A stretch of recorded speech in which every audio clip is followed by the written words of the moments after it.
Halo teman-teman, selamat datang di video ini. Dan kali ini gua mau sedikit sharing tentang perpustakaan desa. Jadi banyak banget teman-teman dan rekan-rekan pegiat literasi di lingkungan masyarakat yang bertanya, gimana sih caranya mengembangkan perpustakaan desa atau upgrade dari taman baca masyarakat ke perpustakaan desa. Makanya tonton terus video ini sampai habis. Teman-teman, perpustakaan desa itu, mungkin kalau kalian tahu ya, perpustakaan desa itu bisa diambil dari dua kata, perpustakaan dan desa. Dimana kalau perpustakaan sendiri yang seperti yang teman-teman tahu, perpustakaan itu seperti apa, mulai dari pelayanannya, mulai dari pengembangannya dan seperti apanya, dan tujuannya juga pasti teman-teman sudah tahu perpustakaan itu seperti apa. Tapi kalau ada kata perpustakaan desa dan ada kata desa di sana, berarti ini merujuk kepada lokasi atau kepemilikan, teman-teman. Jadi antara lokasi dan kepemilikan. Jadi kalau perpustakaan desa ini merujuk kepada lokasi dan kepemilikan. Tapi teman-teman harus tahu, yang disebut perpustakaan desa ini dimaksudkan adalah kepemilikan, bukan lokasinya. Teman-teman, perpustakaan desa itu artinya perpustakaan yang dikelola dan dimiliki oleh pemerintah desa. Itu sudah jelas makanya disebut sebagai perpustakaan desa. Karena apa, teman-teman? Perpustakaan desa itu juga diikuti dengan peraturan. Nah, peraturan ini dikeluarkan oleh Perpustakaan Nasional terkait dengan perpustakaan desa, mulai dari minimalnya seperti minimal jumlah judul buku, minimal luas ruangan, minimal ini dan minimal itunya. Jadi di situ semua diatur lengkap dan itu harus diikuti oleh teman-teman agar teman-teman bisa menjadi perpustakaan desa. Nah, belum lagi teman-teman, kalau teman-teman bicara dari nol, ini artinya teman-teman harus benar-benar memulai semuanya dari nol. Nah, teman-teman, kita bicara dari nol. Nol ini artinya kosong, teman-teman. Andaikan teman-teman bayangkan saja, teman-teman punya satu buah perpustakaan, tapi isinya kosong. Apakah itu bisa disebut sebagai perpustakaan? Tentu tidak. Maka teman-teman harus banyak mencari sesuatu yang penting, seperti komponen utamanya adalah SDM. Nah, SDM ini teman-teman harus cari dulu siapa yang akan mengelola, siapa yang akan menjalankan, dan siapa yang akan memimpin. Mengelola dan menjalankan dan memimpin haruslah orang-orang yang memang berbeda, kecuali teman-teman sanggup untuk menjalankan tiga hal itu semua. Nah, teman-teman, selain SDM juga ini ada namanya sumber. Sumber ini apa? Berarti jatuhnya buku, komputer, dan sebagainya. Nah, baru teman-teman, yang ketiga adalah pengembangan. Nah, di pengembangan ini adalah satu hal yang membuat perpustakaan desa kita itu akan naik levelnya lebih besar lagi, teman-teman. Jadi jangan lupakan ada 3 poin ini yang bermain di dalam pengembangan perpustakaan desa. Nah, kalau kita bicara dari nol, artinya semua ini itu nggak ada, bener kan? Jadi teman-teman harus memulai semua dari nol. Pertama, teman-teman yang pasti banget banyak kesalahan adalah teman-teman itu pasti mencari sumbernya dulu. 1, 2, 3. Semua yang gagal, ini sepengalaman saya ya, saya tidak bicara ini keseluruhan, tapi sepengalaman saya, yang gagal itu biasanya adalah orang yang berfokus pada sumber.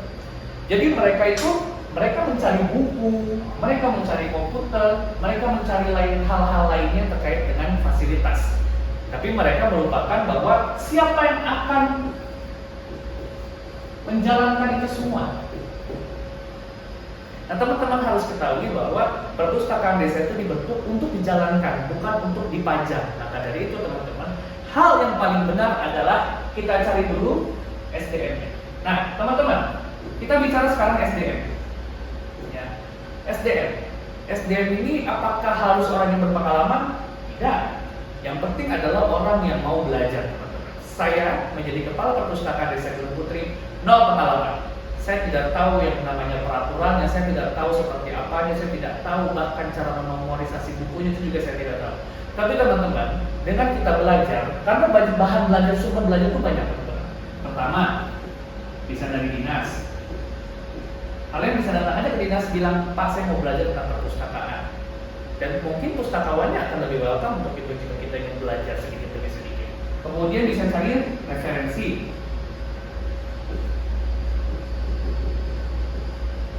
Nah, Referensi ini bisa apa aja? Nah teman-teman, di referensi ini bisa disebut, bisa ada buku, atau kalian mau nonton YouTube, atau kalian cari jurnal terkait dengan ini, perpustakaan desa. Kalian bisa cari referensi-referensi itu untuk kalian dapatkan. Dan kebetulan gua sendiri pengalamannya adalah gua mendapatkan seluruh informasi tentang perpustakaan itu dari buku. Tapi bukan buku perpustakaan desa, melainkan buku perpustakaan sekolah. Nah teman-teman, jika kita banyak dan mau mencoba belajar dan sebagainya, mungkin akan lebih mudah. Nah, itu SDM teman-teman. Ini pengembangan SDM terlebih dahulu, maka itulah yang penting sebelum kita mencari poin kedua. Nah teman-teman, setelah SDM ini ditemukan, barulah kita masuk ke poin sumber. Nah teman-teman, sumber itu berarti fasilitas yang dimiliki, sumber dari pengetahuan, sumber dari literasi, dan sumber dari peningkatan dan pengembangan. Nah maka dari itu teman-teman, sumber ini harus penting. Nah harus menjadi poin penting untuk semuanya. Teman-teman, kita kalau kita bicara dari nol tadi nih, kita kalau bicara dari nol ya, yang namanya bicara dari nol berarti semua itu nggak ada. Maka dari itu kita harus mencari sponsor. Nah teman-teman, cuma bedanya ada beberapa orang yang memang satu, dia punya uang. Nah, dia punya uang teman-teman. Dia punya uang, dia akan beli semua fasilitas.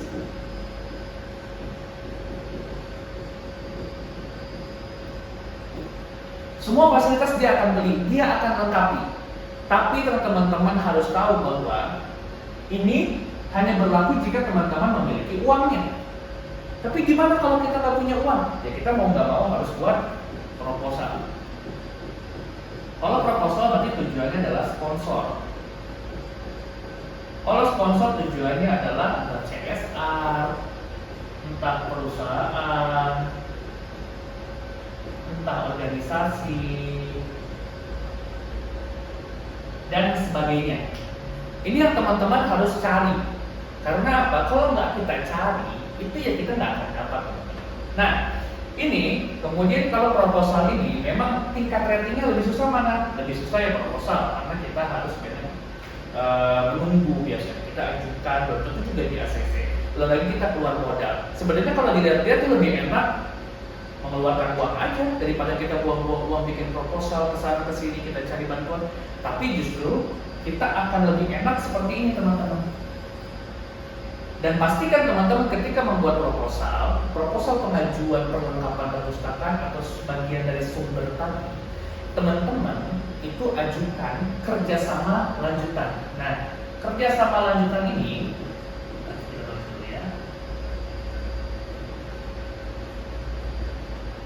nah kerjasama lanjutan ini artinya teman-teman tidak akan selesai di sana saja. Tidak akan selesai hanya setelah teman-teman mendapatkan bantuan, tapi kita bisa berlanjut teman-teman.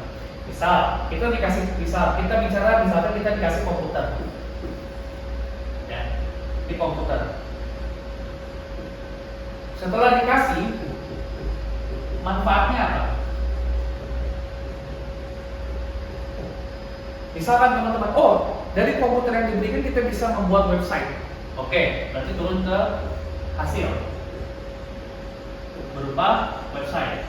Nah, dari website ini kita perlu apa? Pengembangan. Dari website ini turun pelatihan misalkan.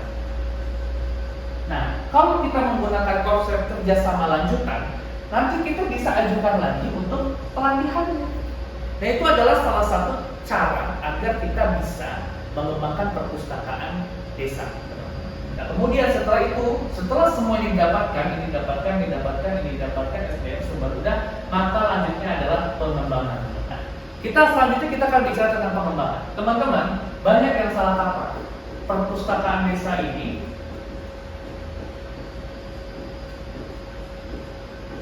banyak yang salah kaprah teman-teman. Lebih banyak condong orang itu akan berfokus pada melengkapi fasilitas. Orang condong akan melengkapi fasilitas atau biasanya modal besar untuk pancingan. Nah, Modal besar untuk pancingan juga ini lumayan berbahaya teman-teman. Kalau kalian siap dengan modal besar untuk memancing orang-orang ke perpustakaan, ya silakan aja. Tapi kalau kita modalnya yang nggak banyak, contoh misalkan ya, biasanya ada orang-orang itu apalagi sering taman baca.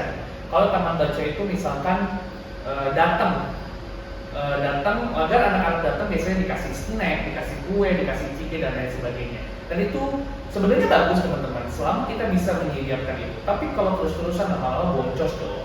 Nah, itu biasanya ini. Tapi yang paling penting adalah, ini bukan ini semua teman-teman.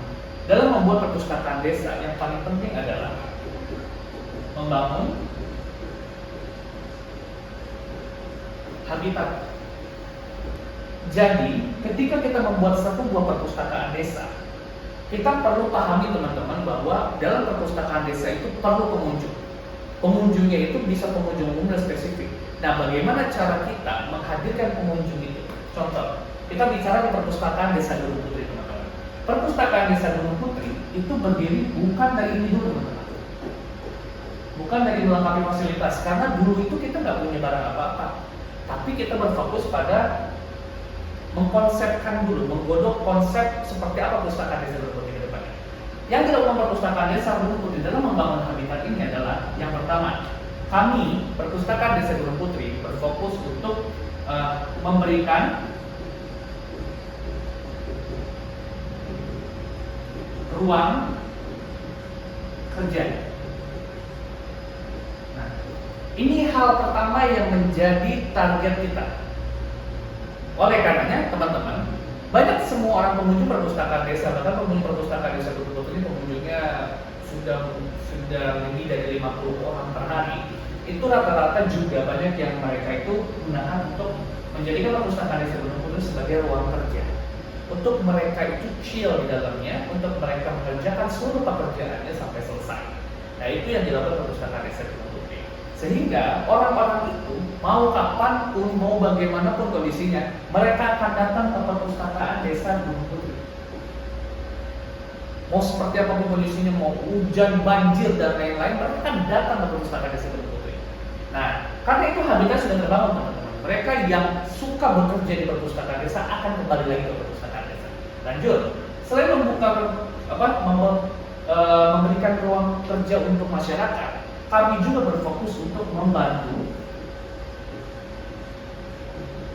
dalam pengembangan literasi. Nah, kami membantu dalam pengembangan literasi, teman-teman. Nah, membantu dalam pengembangan literasi ini adalah kami membantu seluruh lini. Contoh, misalkan ada TBM, ada posyandu, ada sekolah. Nah, poin ini dalam TBM, contoh misalkan TBM, kita kasih bukunya, kita kasih bukunya, kemudian kita kasih fasilitasnya. Sama juga dengan posyandu, kita kasih buku, dan sekolah kita kasih buku dan fasilitas. Nah, teman-teman, oleh karenanya 3 lini ini dalam pengembangan literasi, ya, posyandu ini bukan di bidang kesehatannya, tapi di bidang pengembangan literasi, karena kami punya namanya program Poslindu, Pos Literasi dan Pelayanan Terpadu. Artinya di posyandu itu ada perpustakaan ini. Nah, akhirnya semua itu akan menginduk ke sini, perpustakaan Desa Gunung Putri. Dan oleh karenanya, teman-teman, mereka ini akan menginduk ke sini sehingga perpustakaan desa kita itu bisa lebih bermanfaat. Contoh misalkan, dari sekolah nanti akan berkunjung ke perpustakaan desa. Dari posyandu, karena mereka tahu, sudah mereka paham tentang fasilitas yang kita miliki, juga pengembangan yang dan fasilitas yang mereka bisa manfaatkan. Tapi pada posyandu ke Desa Gunung Putri, biasanya datang ke perpustakaan Desa Gunung Putri, karena mereka akan menggunakan tempatnya sebagai ruang kerja, apalagi didukung dengan fasilitas-fasilitas tadi. Nah, kemudian taman bacanya biasanya mereka akan misalkan konsul, atau mereka misalkan hanya sekedar ngobrol, atau studi, atau evaluasi. Nah, ini adalah salah satu hal yang dilakukan oleh TBM. Nah, teman-teman, ini yang harus diperhatikan oleh teman-teman terkait dengan pengembangan perpustakaan desa. banyak yang salah kaprah, mereka mengembangkan, perbesar, memperluas fasilitasnya, tapi mereka lupa terhadap habitat di dalam perpustakaan. Habitat yang kami maksud adalah bagaimana orang-orang itu bisa hidup nyaman di dalam perpustakaan itu, sesuai dengan tujuannya masing-masing. Kita tidak pernah perpustakaan desa yang namanya memforce orang atau memaksa orang untuk membaca buku, datang ke perpustakaan harus baca buku. Kita nggak pernah melakukan itu kok. Mereka ada yang datang ke perpustakaan desa itu yang pertama, kayak misalkan hari ini ada yang datang dia pinjam buku, ada yang dia datang itu untuk untuk ngobrol, diskusi atau meeting, karena perpustakaan desa juga menjadi meeting point untuk mereka. Kemudian juga ada yang sekadar jajan karena kami punya warung di dalamnya.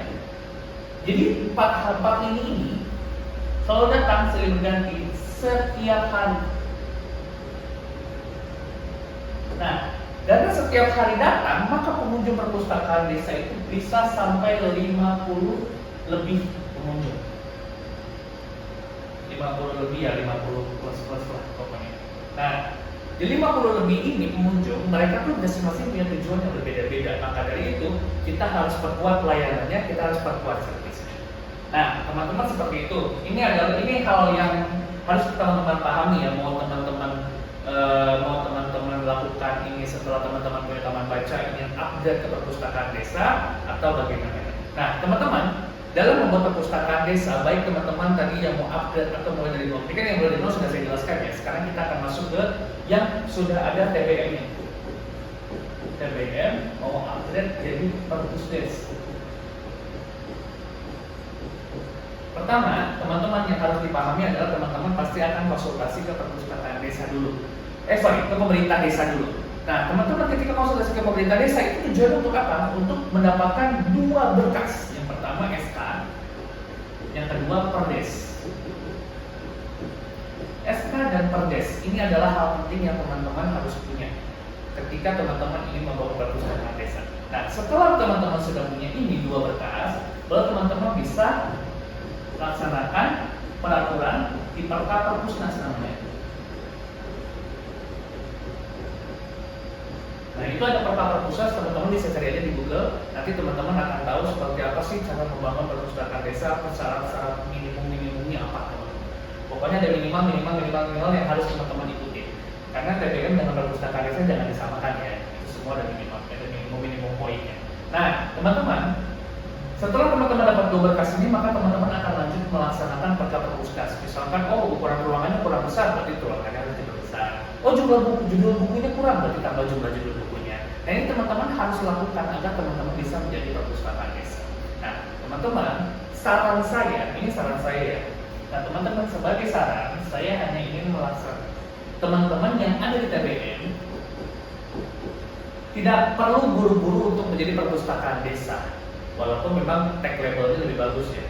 Karena perpustakaan desa itu artinya teman-teman itu, kalau teman-teman sudah menjadi perpusdes, ya, misalkan sudah sah teman-teman jadi perpusdes, maka teman-teman akan bergabung menjadi tim dari Pemdes. Maka dari itu, dari awalnya milik pribadi atau private, teman-teman akan menjadi punya pemerintahan. Ini yang kita bicara lembaga, bukan tempat dan lain-lainnya ya. Kita bicara adalah lembaganya. Jadi kelembagaan perpusdes ini sudah jelas dimiliki oleh Pemdes, tapi kalau kelembagaan TBM ini pasti dimiliki oleh pribadi. Nah, itu yang teman-teman harus perhatikan, bahwa nanti teman-teman apakah sudah siap untuk menjadikan lembaga yang teman-teman bikin. Misal contoh, tapi teman-teman juga bisa membuat lembaga baru di dalamnya. Contoh misalkan dulu saya pernah punya taman baca namanya TBM Media. Saya pernah punya nama TBM Media, teman-teman. Kemudian ketika saya ditarik ke perpustakaan, ditarik ke pemerintah desa Gunung Putri untuk menjadi kepala perpustakaan desa, maka saya bikin lembaga baru namanya Lembaga Perpustakaan Desa Gunung Putri. Tapi ini masih punya saya. Sedangkan pemerintah desa saya ini bikin baru, teman-teman. Tadi kalau teman-teman bikin baru, artinya teman-teman harus mulai semua dari nol, seperti yang di awal saya jelaskan. Tapi kalau mau teman-teman ini dijadikan milik Pemdes, ya, artinya menjadi lembaga desa, nah ini teman-teman bisa bisa memiliki modal gitu, karena teman itu akan lebih mudah karena itu bisa dijadikan sebagai modal awal untuk menjadi perpustakaan desa. Nah, teman-teman mungkin itu dua yang bisa saya share ke kalian ya. Silakan teman-teman pelajari lagi dari awal jika misalkan masih bingung. Tapi yang jelas kalau teman-teman mau upgrade menjadi perpustakaan desa itu sangat bagus karena kesempatannya bisa dapat lebih besar. Dimana teman-teman hanya menjadi TBM aja. Tapi kalau teman-teman masih ingin still in TBM, tidak mau berubah jadi perpustakaan desa, itu jadi oke gitu loh. Dan teman-teman juga akan lebih mudah menjalankannya. Tapi itu semua kembali kepada kalian ingin menjadi perpustakaan desa atau menjadi TBM. Dan itu yang bisa saya sampaikan ke kalian. Ini adalah pengalaman yang saya dapatkan selama saya menjalankan perpustakaan desa kurang lebih 5 tahun. Terima kasih teman-teman sudah nonton video ini dan sampai bertemu lagi di video berikutnya.